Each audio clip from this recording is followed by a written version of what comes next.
organization in the chat, that would be great. And then Tiffany, if you want to pop up the slides and you can kick us off.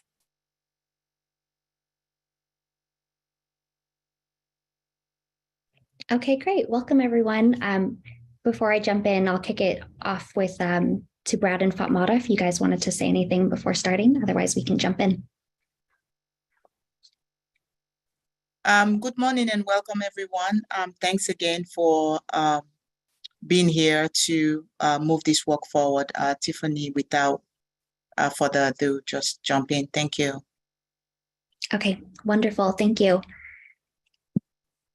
All right, so for today's meeting, we'll plan to ground ourselves first with a quick process update on where we are in the design phase of things, and then we'll next review some feedback received from last month's meeting around the bundle's building blocks. And finally, the majority of this conversation is going to be centered around services included in the bundle, and we'll wrap up with any next steps from this meeting. So this is a slide that's probably familiar to most people. Like I mentioned, the goal for today is really to focus on discussing services included in the bundle. And then in upcoming months, we'll be really diving and talking about the details around the payment and pricing methodology, as well as revisiting where topics around the quality measures. And finally, to recap everything, we'll review the whole maternity bundle design, including the different design topics that we've covered in the past, featuring dual integration, key outcome measures, health equity framework, and then the building blocks for the bundle. So to recap some feedback that we received last month, we talked a lot about different design components, including newborn and postpartum care, as well as member and provider exclusion criteria. For newborn care, DSS made the decision that in year one, the bundle will include newborn care for the first 30 days only for provider reporting, with the goal to use year one learnings to phase in newborn care for financial accountability over time. For postpartum care, in year one, the maternity bundle will include 90 days of postpartum care for financial accountability, while also reporting on the postpartum period for a full 365 days. And again, the goal is to use year one learnings to inform and eventually phase in a postpartum period of 365 days for financial accountability. And then in terms of member and provider exclusion criteria, initial analysis was run around those criteria, and it was found that less than 10% of cases are projected to be dropped as a result of the criteria being applied. So next we'll talk through some of the questions that we took back that we wanted to circle back with some answers on. We first received a question around mental health care, specifically how will mental health care and the services related be handled in relation to the maternity bundle. DSS is planning to include services related to screenings and assessments for mental health disorders that are done by the maternal health provider practice, and those will be included within the bundle. However, services for the actual treatment of those conditions that are performed by behavioral health professionals will not be included in the bundle episode definition, and therefore not included in the bundle overall. Next, we had a question around prenatal care enrollment, and this was asking what is the cutoff point for a member to be eligible to be enrolled in the bundle. And so as long as the birthing person has at least one claim or one visit for any of the services included in the episode in the first or second trimester, they'll be included within the program. The last question was around outlier cases, just around how that is going to be dealt with. And that's going to be dealt with something called the Windsorization or truncation methodology.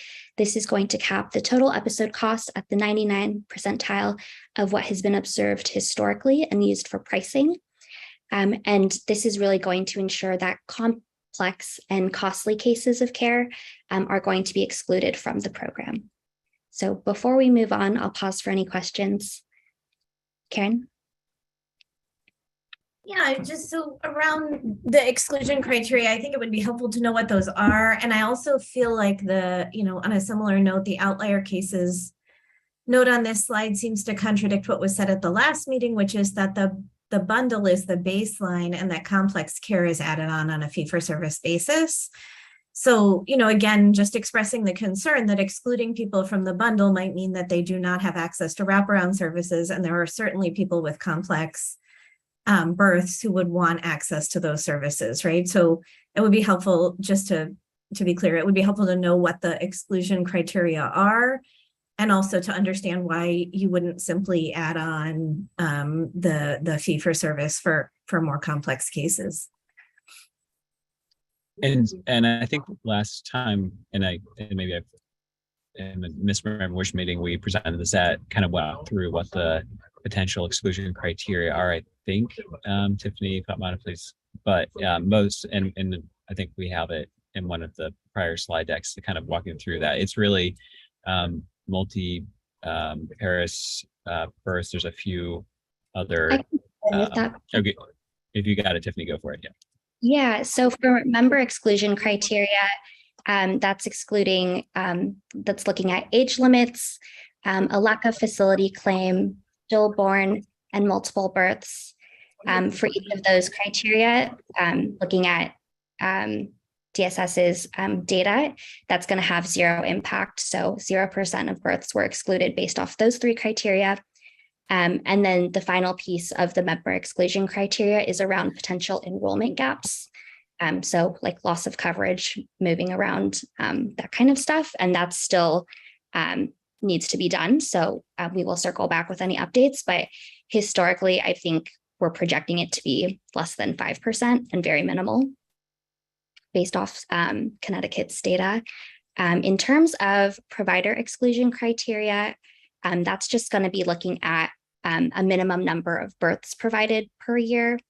That number is still to be determined. I think the initial analysis looked at maybe 30 births per year, and that was a really small percentage of providers excluded also. And when we do look at finalizing that minimum birth criteria, we're going to be looking at the impact of providers through the state. And Karen, can you repeat the secondary question one more time? I just want to make sure I'm capturing it correctly so we can make sure to answer it. Yeah, I think, and I apologize if I'm just forgetting what we talked about last time. I think I'm struggling with how multiple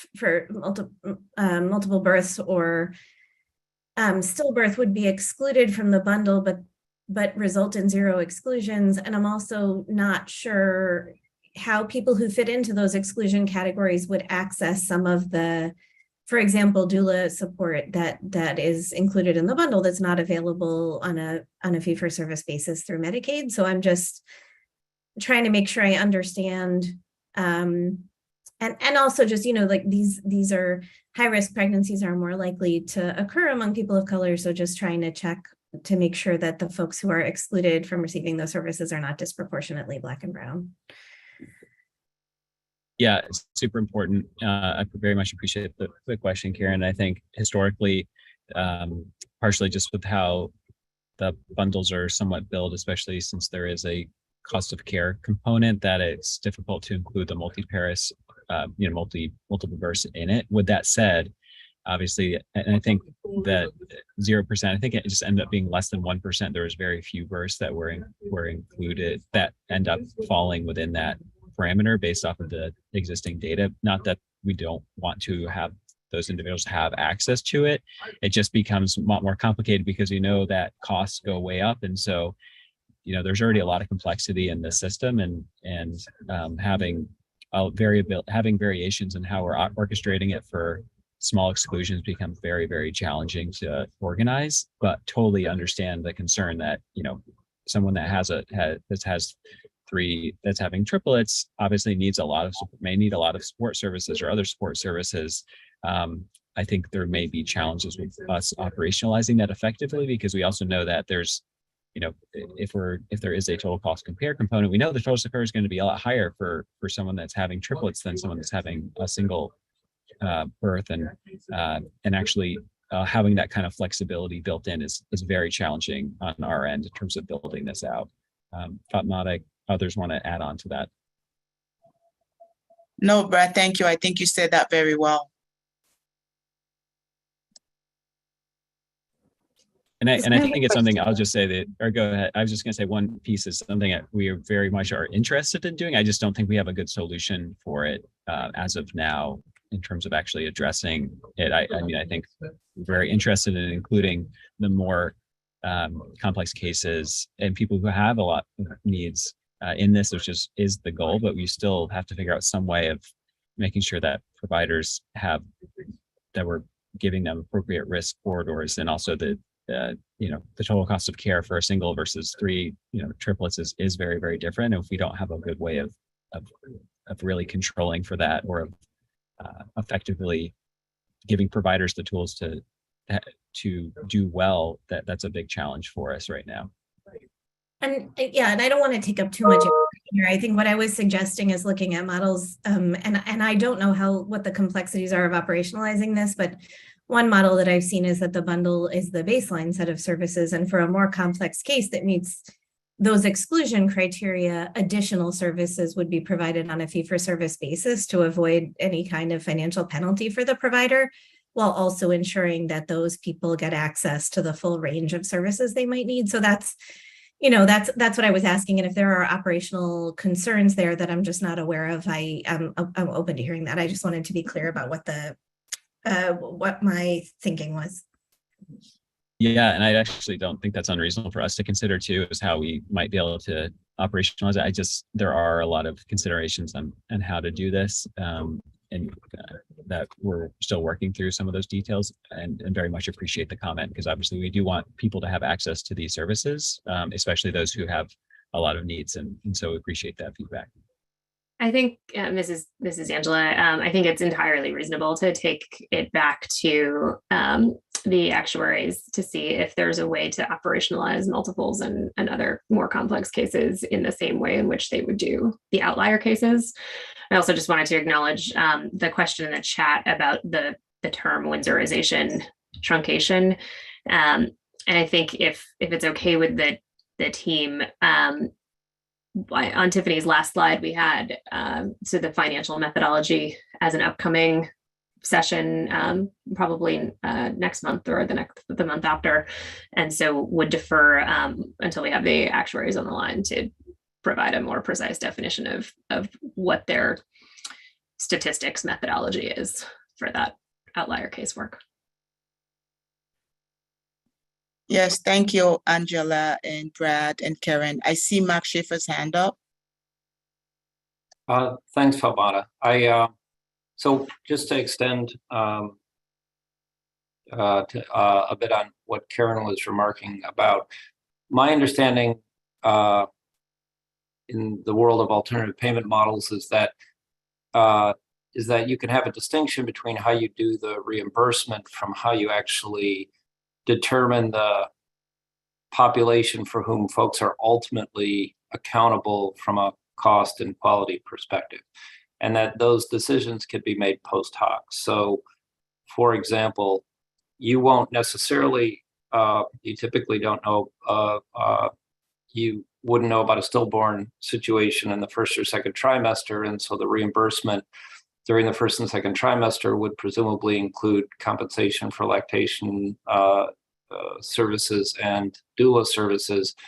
And it's only at the time that the stillborn delivery occurs that you make that, when you're handling the scorecard or calculation of the average episode cost and so forth, that at that point you exclude them for accountability purposes.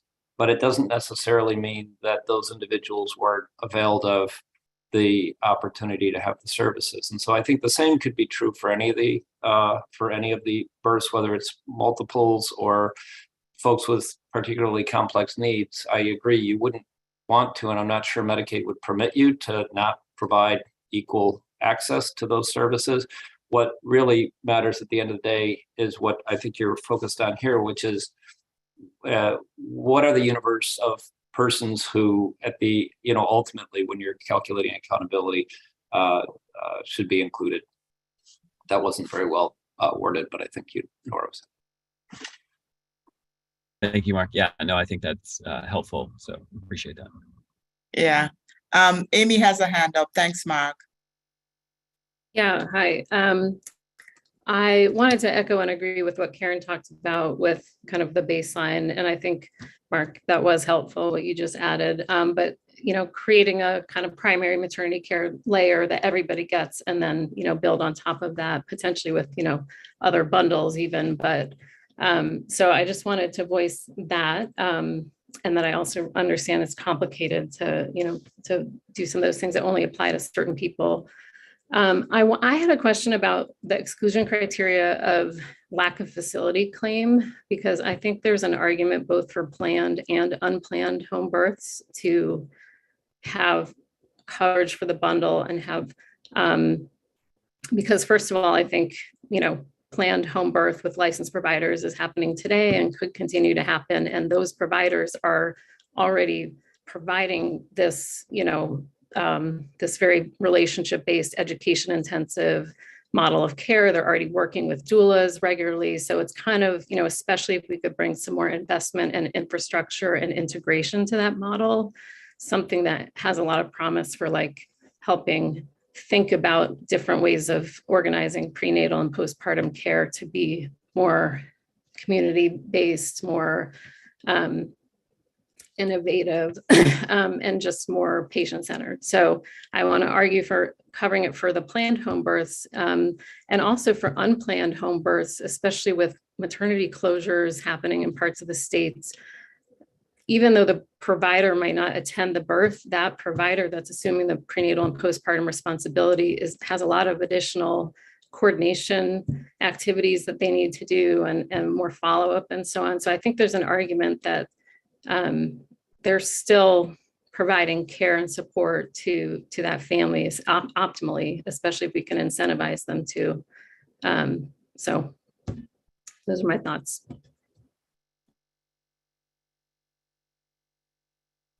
I think those are very reasonable thoughts and things that we'll circle back on internally to discuss some of the logistics of doing how to operationalize it.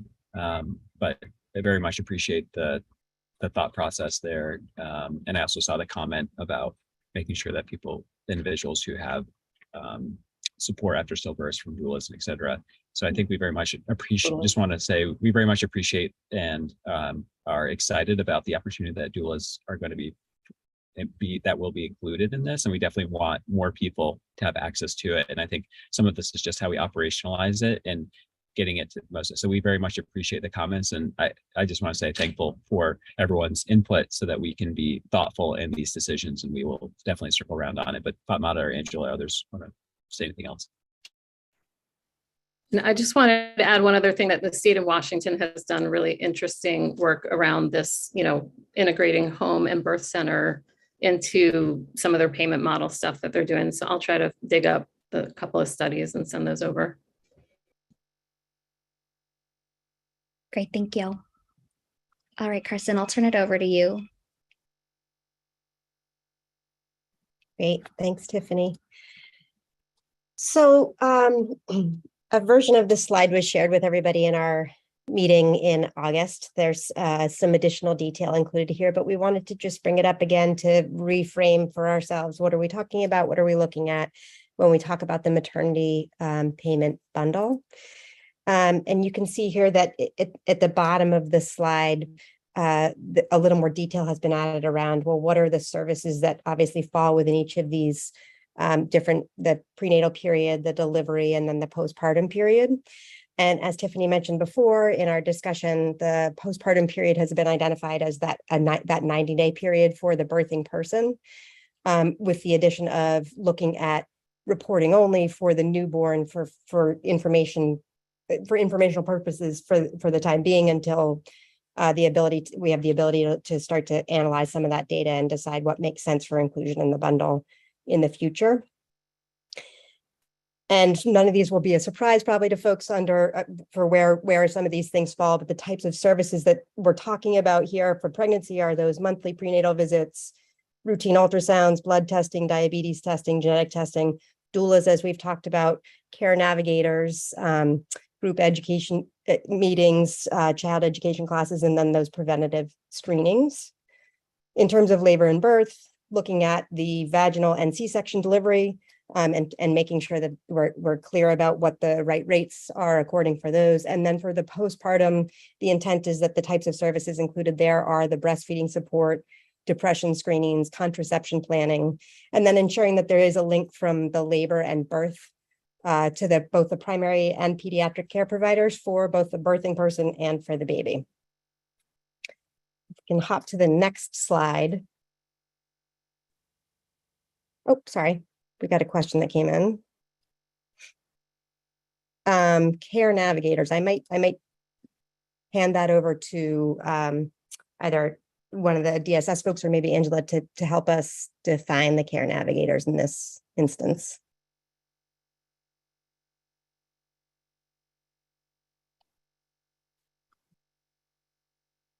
I think the care navigators could be community health workers. We have community health workers in the bundle. That's an umbrella term. So yeah, I'm thinking that the care navigators could also be community health workers. Yeah, Yeah. or care coordinator, I would say, is Yeah. probably like a traditional would be the other. Exactly. So we're not really specifying. It's just more like care coordination services that I think could be provided by a number of various individuals, if that makes sense. Yeah, great. Thank you both. Okay, so hopping to the next slide. So we're going to be previewing here just a little bit about the payment approach and then talking more about the services that fall into each of these different areas, but thought it would be helpful if we took a step back and made sure that everybody was kind of on the same page with a basic understanding. I'm sure everybody does have a basic understanding, but just wanted to be sure that nobody was kind of left behind in understanding what we're looking at. So we're looking at the hybrid payment approach, which involves the prospective payment to providers for services that are provided by the accountable OB or certified midwife, and a retrospective settlement of total costs associated with the services that are to be included in the maternity bundle, including related services outside of the actual accountable OB practice.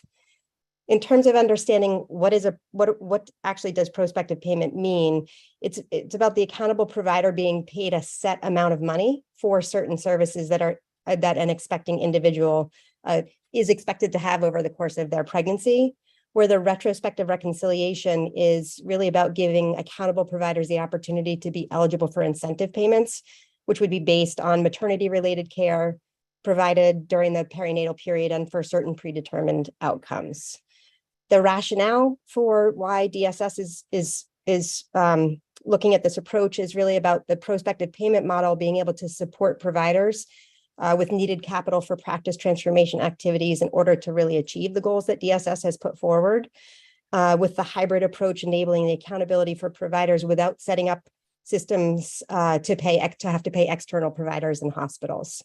So today's focus is really going to be on reviewing the services that at a high level seem to make sense to live in the bundle, both in the prospective payments and the retrospective reconciliation, and then looking at what are some of those things that really would be excluded from the bundle and paid for in a true fee for service manner. I'm just looking to make sure I see some activity. Okay, great. If we can jump to the next slide. So before we really dive into looking specifically at what we're talking about thinking about for what would be in a prospective payment versus a retrospective reconciliation versus fee for service, it felt like it would be helpful to talk through how did these things get identified for which bucket they would fall into. So this is the criteria that was used by the team to define the suggested list for which services would be paid prospectively, which would be reconciled retrospectively, and then which would be fee for service. The principles for looking at the prospective payment are really the services provided in-house and directly by the accountable OB or licensed midwife. And they're services that predictably happen during the course of pregnancy, or that DSS has identified as things that should be happening during the course of pregnancy, and therefore are included in the prospective payment as a way to encourage providers to make sure that they're providing those services. And then also the high value services that we've been talking about a lot, which includes the doula and breastfeeding support. In terms of what's included in the retrospective reconciliation, the principles used there to identify what belongs in that bucket is about its services provided outside of the accountable OB or licensed midwife, and those practices, and that predictably happen during the course of pregnancy. So it makes sense for them to be included in a bundle because we expect that they'll likely happen, but it's easier for you don't want to put all the burden on the accountable OB or licensed midwife for those services because they're not actually providing them. Finally, the fee for service and excluded services are those services provided either by the accountable OB or licensed midwife or another provider, but they're those services that would not necessarily be expected to happen during the course of pregnancy, so you wouldn't want to include them in a bundle and then have them not happen. Hopefully, many of them we don't necessarily want them to happen, but if they do, it made more sense from the perspective of identifying what gets paid how to put this into the fee for service section and exclude from the bundle. One note you can see at the bottom of the slide is that there's continuing work, as we've referenced a few times already today, and we're awaiting technical verification of this approach to identify and evaluate some limitations. And already today, some things you guys are bringing up are very helpful for inclusion in consideration as we work more towards building the deeper details of the bundle. So before we kind of move on to dive into the more specifics about what lives in what area, I'll take a pause and open the floor for any folks from DSS to feel free to add any color commentary if you want to, or for any questions or comments that folks may have.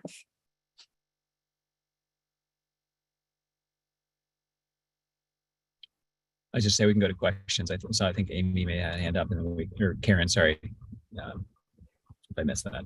And then we can go from there. I didn't have anything else to add for now. There'll be a lot more to this as we go forward, but I think this is the high level. Karen or Amy, and sorry if I missed. Karen, yeah. Karen, sorry about that. Hey, so just curious if there's any, and this may be covered in metrics rather than principles, but any effort to kind of measure internal culture shift and process for collaborating with, particularly with non-traditional or non-clinical health workers. And then secondly, if there's any effort or kind of anything that can be built into the structure to facilitate coordination with things like the universal home visiting pilot. So there are a lot of grant-funded newborn home visiting programs in this state, and there has been some concern from Medicaid enrollees that they feel like they need a care coordinator to coordinate all the care coordinators. And also those tend to be time-limited grant-funded programs. And so there's concern that when they run out, certain segments of the population will be no longer have access to those services. So just kind of two questions about how coordination and collaboration might be encouraged and or embedded in the structure of the bundle. Thank you, Karen. Yeah, go ahead, Brad. Oh, sorry. I was just going to say, I think for kind of the two different parts, one is, so universal home visiting CHW pilot that's being launched.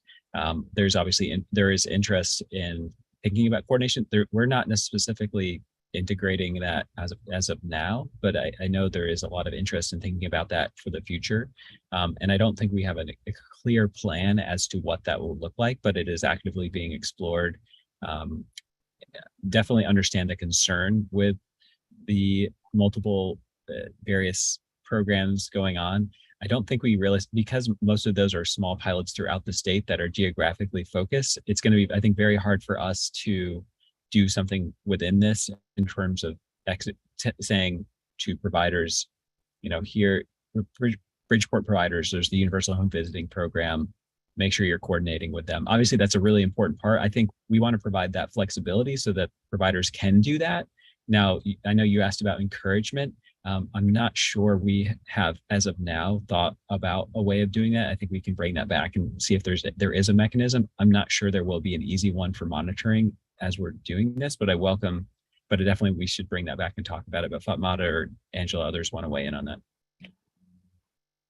Yeah, Brad, I agree. I believe this is something we have discussed before in how to align and even build off of the effort that's going on out there. But like you said, especially with the UHV, it's just a specific, it's a pilot in a certain area. But one plus is that they're basically building the CHW workforce. And if Medicaid moves towards covering those services outside of a bundle, there's already an existing workforce, but like you said, the plans on how to incorporate that into our payment, we can't do it right away, but it's something we're looking to as we look forward in building this bundle for the future. So, and even looking at the nurses for the UHV, that's an existing benefit within Medicaid. It's just that the nurses do not necessarily engage the women early on in the pregnancy as it will be with the UHV.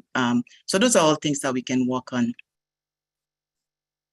I'll just say we're very interested in that. We recognize that those are things that are really important to the health and well-being of both the newborn and the birthing individual. And the more we can, I think part of the bundle, as I think Karen is somewhat you're alluding to in your question, is like the goal of this is helping to coordinate and streamline services. And obviously the more we can do that, the better. I think it's definitely a goal of continuing to do that over time. And so my guess is this will evolve, though we may not be able to do that off the bat. Right. Any other thoughts or questions before we move to being a little more specific about what lives in what bucket? Okay, great. So the next slide will look probably pretty familiar to several of you. Many of you were involved in the kind of phase one of this work in 2021, and this was a slide that came kind of out of that. It has some changes to it in terms of additions in red, actually in that last column there. That's an addition that came out of a review of the services that are currently included in the state employee health plan bundle, and had not originally been identified through the work done in 2021. So we wanted to make sure that that was reflected here. We will spend the following slides are going to kind of do a deeper dive into each of these columns, but just in terms of what are we looking at overall here, the idea is that for each covered service, they will either be identified as being included in the bundle and being paid prospectively as part of that prospective payment or settled retrospectively, and then identifying which of those services, again, should be paid fee for service and excluded from the bundle. Using that hybrid model for a select set of services to include in the bundle, it allows for a retrospective payment of other services, but that are still considered to be part of the bundle. The rationale here really is about, as we said before, including services supporting DSS's goals and creating appropriate incentives for providers in order to improve quality of care and reduce costs.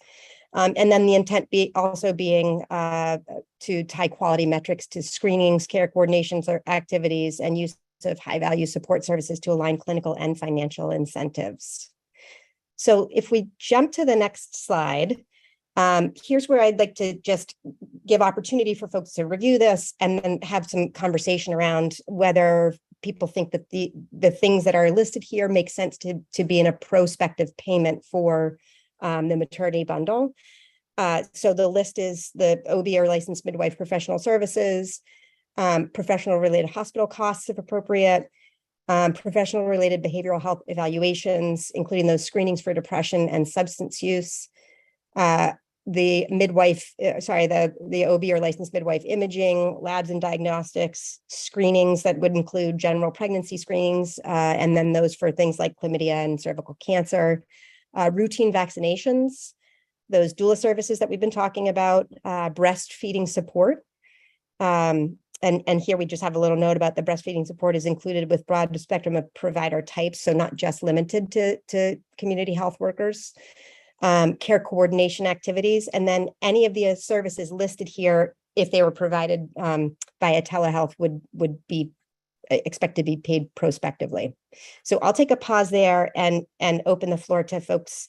If you have thoughts about, is there anything you see here that you feel like maybe we should talk through whether or not it really lives in the prospective payment, or is there anything missing that you think probably would make sense to include in a prospective payment to practices and providers? And I know it's a lot to take in.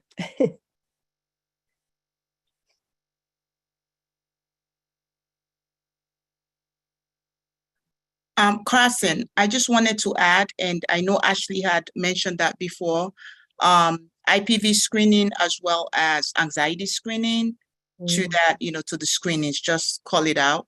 Yep. Thank you. Sure.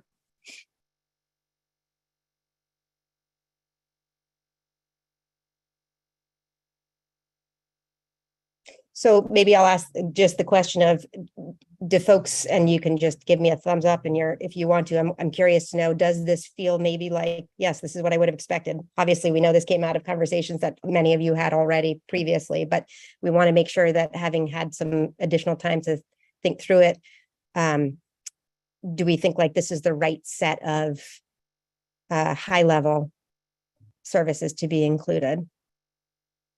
I would like to add childbirth education, and I feel like it was there in a previous slide, like group and childbirth education, but that, yep. Yeah, so I'd like to add that. I'm also curious if we've sorted out which labs are considered in-house, because I think there's quite a bit of variation in what kinds of labs people do in-house. We haven't not sorted that out. That's definitely part of it. So we're kind of trying to work through that as we speak in terms of identifying some of the exact codes. And there will probably need to be, we'll have to bring this back to you again with more information, because it may need to be massaged depending on some of the technical limitations that we're going to run into. But this is generally what we're operating off of as a frame. But you're right, like which exact labs, like you said, that are in-house are typically done there. So I think very important point. Thanks. And I'm seeing a comment from Allison. I believe preconception care was also included or thought to be included in a prior meeting.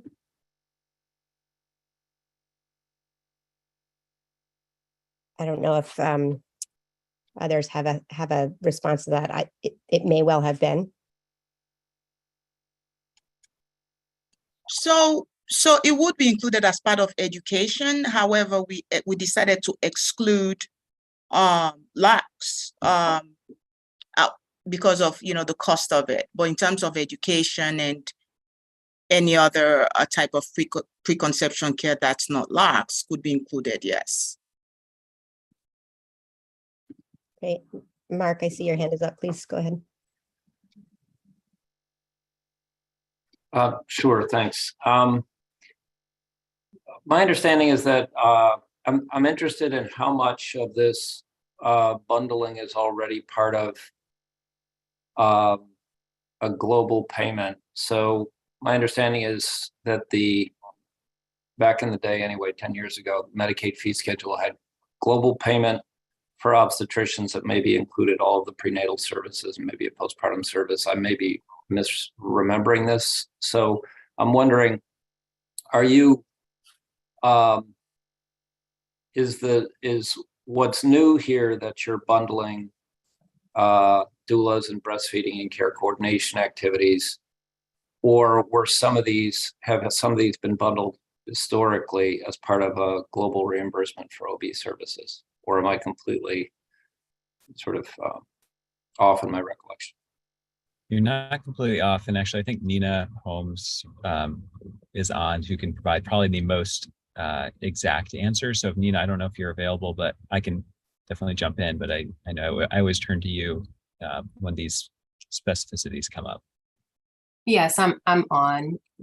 Good morning, everyone. And Mark, you are remembering correctly that there is a procedure code that is used when all of the prenatal delivery, and postpartum care is provided by the same, physician or physician group practice, but that is mainly for the professional services related to the prenatal care, the delivery, and the postpartum care. So things such as like the labs, diagnostics, screenings, vaccines would be separately payable. And as of course, right now we don't cover doulas or breastfeeding support kind of separately outside of the hospital setting or care coordination. So a lot of those services would now be bundled into this overall prospective bundle payment.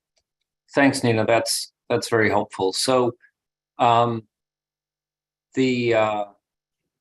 so my follow-on question, I guess, is, do you envision that CMS will require, and this has to do with sort of what providers will do with the flexibility that they have when they're paid by a bundle? So the discussion was about in-house labs, and one thing you could do is if the bundle price is based on in-house labs that were historically reimbursed, and now as a practice you decide to create room under the bundle by pushing those in-house labs out, you could, it could create an incentive to change your practice or ordering patterns in such a way that you're no longer liable for the things that are built into the bundle and not necessarily an obligation.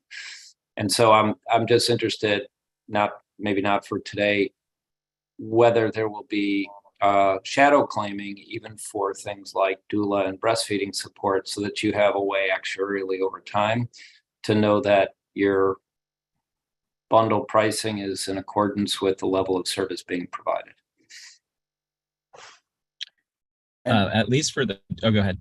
No, I would also like to add, we've looked at what % of claims come in as bundle using the bundle code, Mark, and it's less than 5% currently.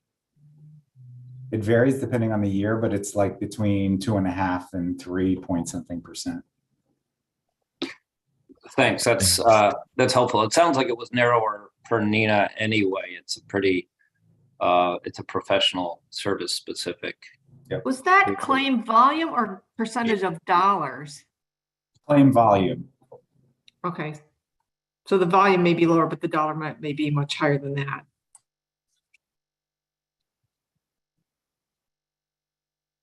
Very possible. I don't, Larry will know that better off the top than I would, but yes. Yeah, I don't know what the corresponding dollars is. Nina would know if there's a big difference between the global payment. I don't think it would result in a huge increase in dollars, but I mean.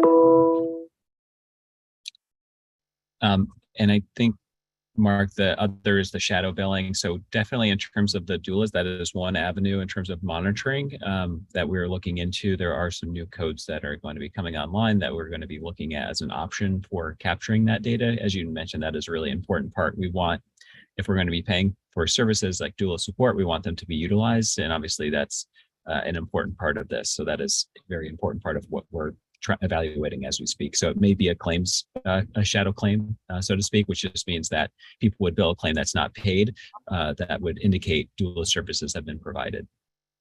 Thanks. Great, thank you. Amy, I see your hand up, please. I was going to say to Mark's question, but also a question, a follow-up question. So specifically, ultrasounds are excluded from the global payment, and I think are really important to sort of understand, look at, and get right, and understand as a driver of costs down the line, because there's right now providers are very incentivized to do many extra ultrasounds, and those cause a lot of diagnoses that now you have to deal with. And I think it's like 60%, I heard recently, I'll have to track down the study, of preterm births are associated with medical induction or C-section. So those are happening as a result of, people getting sick in some cases, but also in some cases, screenings, over false positives and just over screening. So I think it would be important to figure out what is the assumed number of ultrasounds that we're putting in as like the baseline, if we're thinking about a baseline, and then, adding on top of that, and also just looking at the data once we do this to see if it changes practice patterns, because there's a ton of variation in how much ultrasound is used. And Again, the midwifery practices are associated with lower utilization of that and also better, outcomes on some of the things that we're trying to drive at, like C-section rates and preterm birth rates. Yeah, I mean, there's some plan as I'm not sure, I can't remember if we're getting into in terms of how we're setting that, but there is going to be a historical look back. So so with that said, Amy, totally understand the concern. And obviously part of this is to decrease overutilization of services that are unnecessary. At the same time, we just have to be mindful, I think, of how historical practice patterns have come into play without overly penalizing practices that maybe are utilizing services more than we're interested in seeing them in the future. And so there will be probably a shift over time of that based off of this bundle, but I appreciate the point. Yeah, getting it right sizing and not necessarily decreasing it. My assumption is that the right size is less than current practice, but I totally agree. I see Claudia has had a hand up too. Yeah, thanks, Fatmata. I wanted to weigh in here too, thinking about first of all, the discussion about the global maternity charge and that only 2.5 or 3% of the claim volume comes from that charge. I think that it would be beneficial to understand there are, 3 different codes that could be used for a provider to bill a delivery. And I think it would be interesting to understand what % of deliveries are coming from each of those codes, because it could be indicative of who's billing the full maternity global, which is 59,400, who's completely separating it out, which is 59409, and then who's billing the 59,410, which would be the third code. And then separate from that, I'm curious about when we're thinking about the global, it includes routine professional services, and many providers are also billing non-routine professional services outside the global. And so I think it would be beneficial in this services document to specify, if this is the case, that it's routine and non-routine professional services that are included in the bundle, and at what level are those non-routine services included.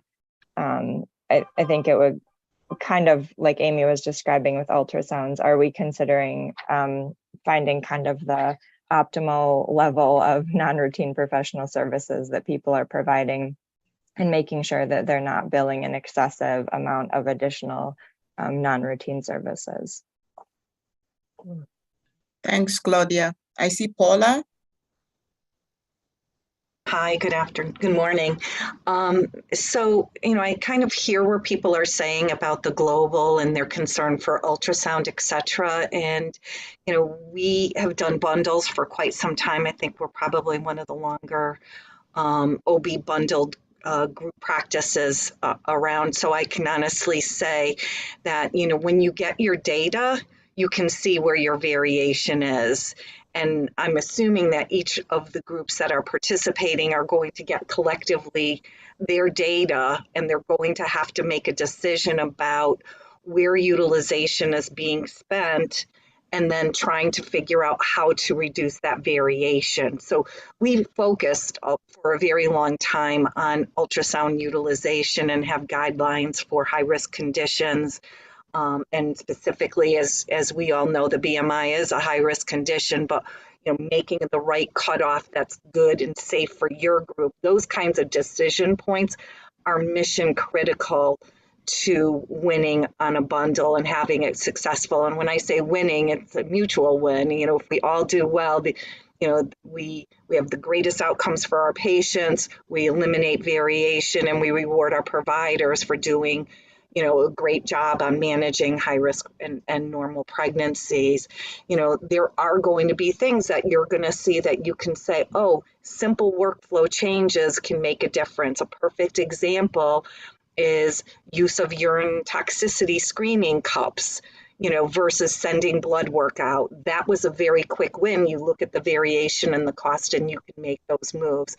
where you have such diverse variation in ultrasound, I would suggest that you use a utilization review internal tool. Okay, you've hit a certain number in a normal risk pregnancy.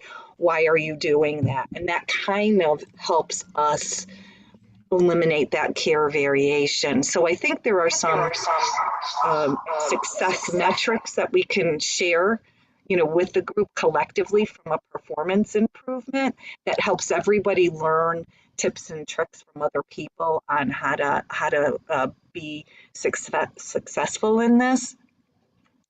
And then my one question about care coordination, I just want to understand, we have the word care coordination. There are CPT codes that we use for care coordination and with other payers for behavioral health. And it has made a significant difference in our ability to manage high-risk pregnancies or patients who have postpartum depression, because we're not working in silos. So in a private practice, if we refer someone to any behavioral health organization outside of our private practice, we have no idea what's going on. And care coordination services allow us to have summary chart notes, review the findings, discuss these with our patients, and truly is care coordination. So I wanted to understand, what was the philosophy? You have that as an included in the bundle, but those are separate fees. So are you allocating some dollars toward that care coordination in that bundle to roll this all up? Or was your care coordination something different?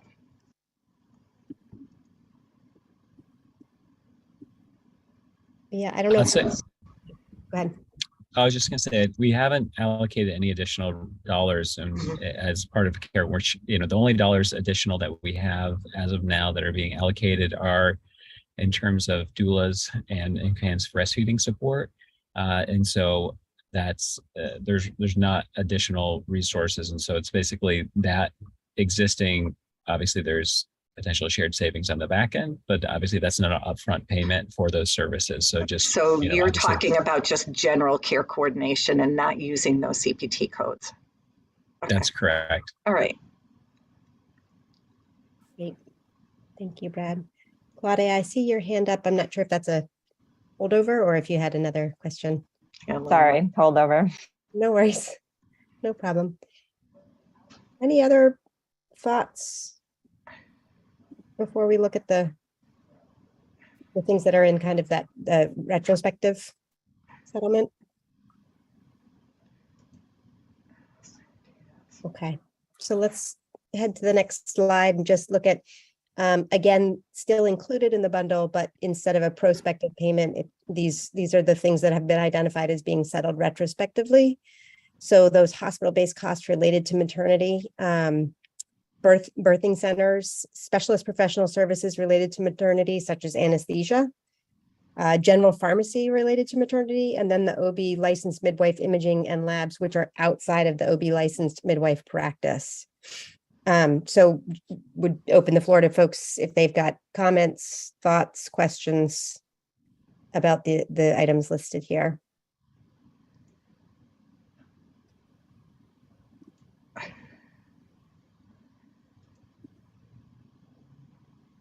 Karen, I see your hand up. Please go ahead.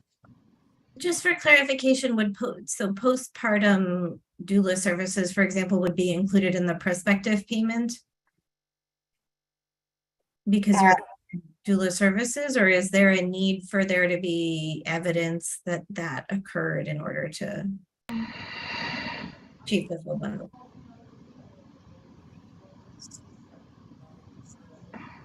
Brad, if you want to, I don't know if you want to jump in, but I lost it for quite a second. So if you want to try, sorry, I dropped my connection just got bad for a second. So she wanted to know whether postpartum doula services would be included in the retrospective payment. My understanding, or what we anticipated, was that the doula services will be paid upfront, but it's a continuum from prenatal all the way to postpartum. So if we are doing postpartum in the retrospective period, would that also include doula services, even though our plan was to do it prospectively? Did you get that, Brad? Yeah, yeah. So including the doula payments as part of the prospective component. Yeah. So there's a few pieces to this, and that we're still working through details on in terms of, paying a prospective payment and how do we break that down into various components.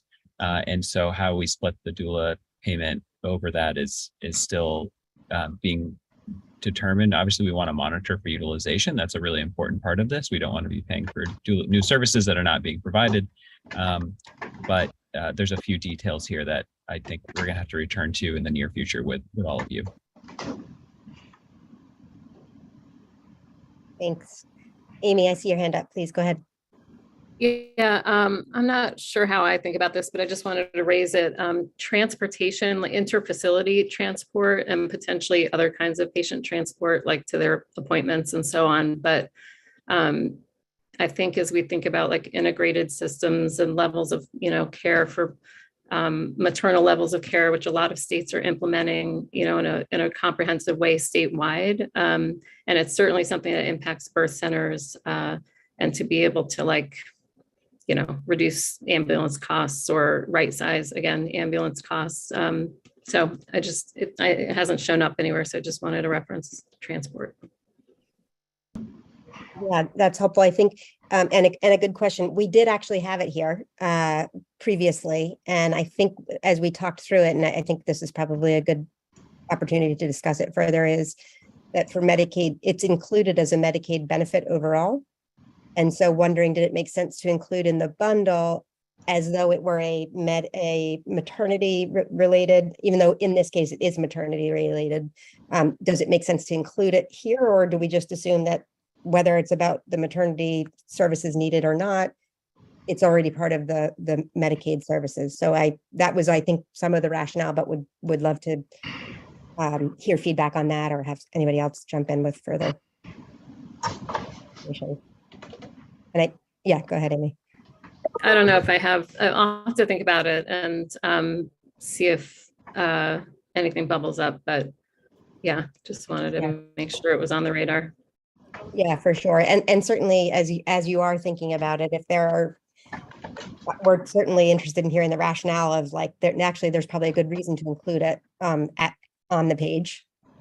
Yeah, I'll think about it in particular around birth centers, because it really, it is an important part of the overall care model. But I think particularly as we have larger health systems that have multiple locations and try to kind of regionalize their approach, it could be interesting to just see how we build it into this, and then again, look back and see if we got it right.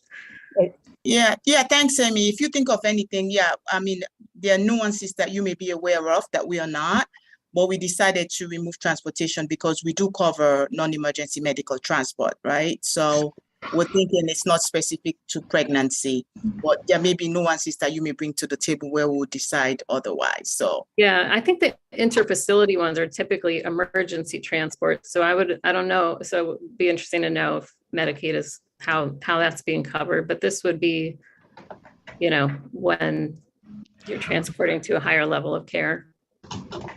Okay, thank you. Noted. We'll look into that and follow up on this discussion. Thank you. Thank you. Other thoughts or comments, questions that folks have?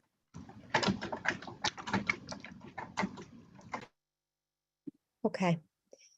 So then the last area that we wanted to just cover here was looking at what are those things that have been identified as being excluded from the bundle and paid in a true fee-for-service manner. So the things listed here are the pediatric professional services and any NICU services, also behavioral health and substance use services, LARC, as I think Fatmata alluded to earlier. So that DME, so blood pressure monitors or breast pumps, a select list of excluded high-cost medications, hospital costs unrelated to maternity, for example, somebody having appendicitis and needing a surgical procedure there. And then other care, including nutrition, respiratory care, home care, et cetera. With the, again, the kind of principle behind this being that it wouldn't be expected that these services would happen necessarily during the course of pregnancy or postpartum, but that they're things that we acknowledged exist and therefore wanted to identify that they're excluded and expected to be paid fee for service. So I will open the floor again there for thoughts from folks about if any of these really should have been in prospect. You think they belong in prospective or actually in the bundle at all, or if this list is not as inclusive as you'd expect it to be.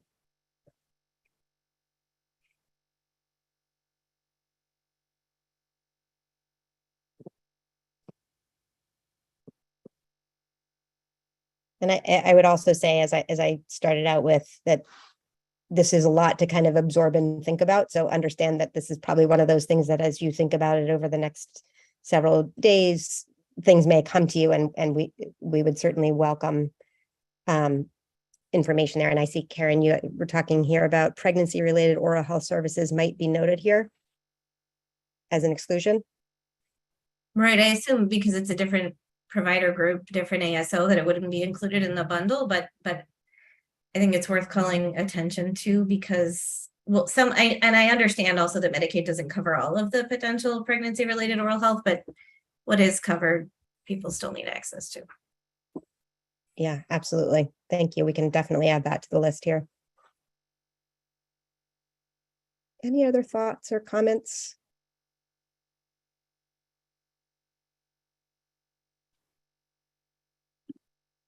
I see Amy assuming the DMEs will continue to be covered. Yes, that's our understanding. I'm seeing a lot of head nods too from Brad. So yes. Okay, so I think we can probably hop to the next slide. Oh, sorry, hold on, Chris. Seeing Lark made me think of sterilization procedures. Where does that fall? Curious from the group.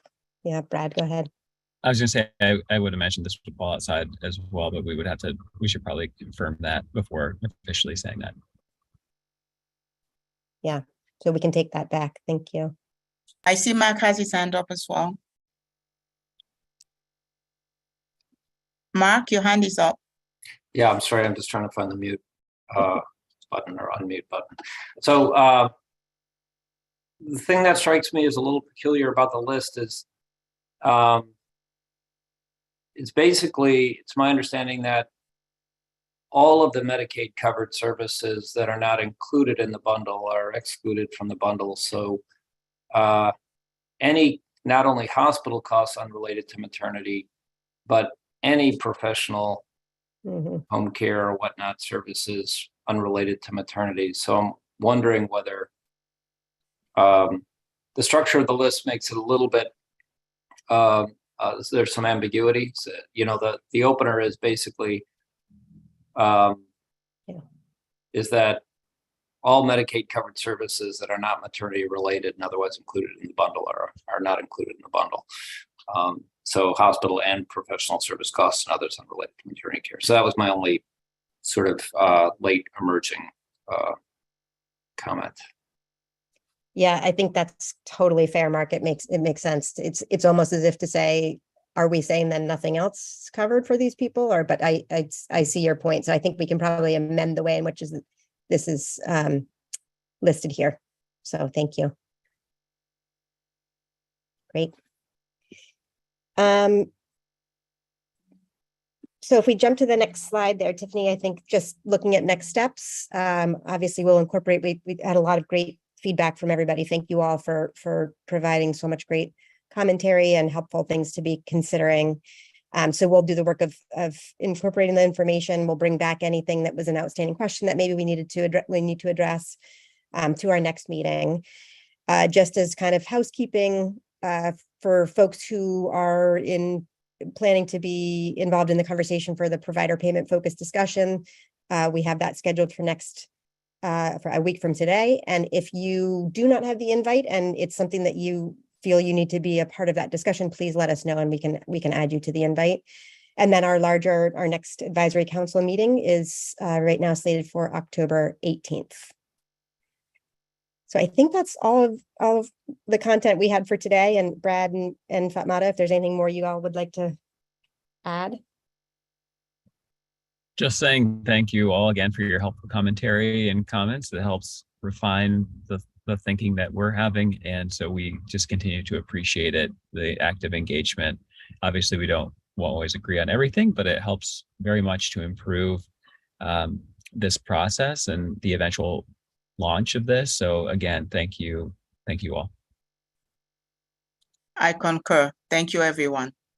Thank you. And a quick question from Karen. I believe our October meeting is actually going to be the same time slot as today's. So 11 to either 11:12 or 11 to 12:30. But we will make sure that everybody has that on their calendar soon.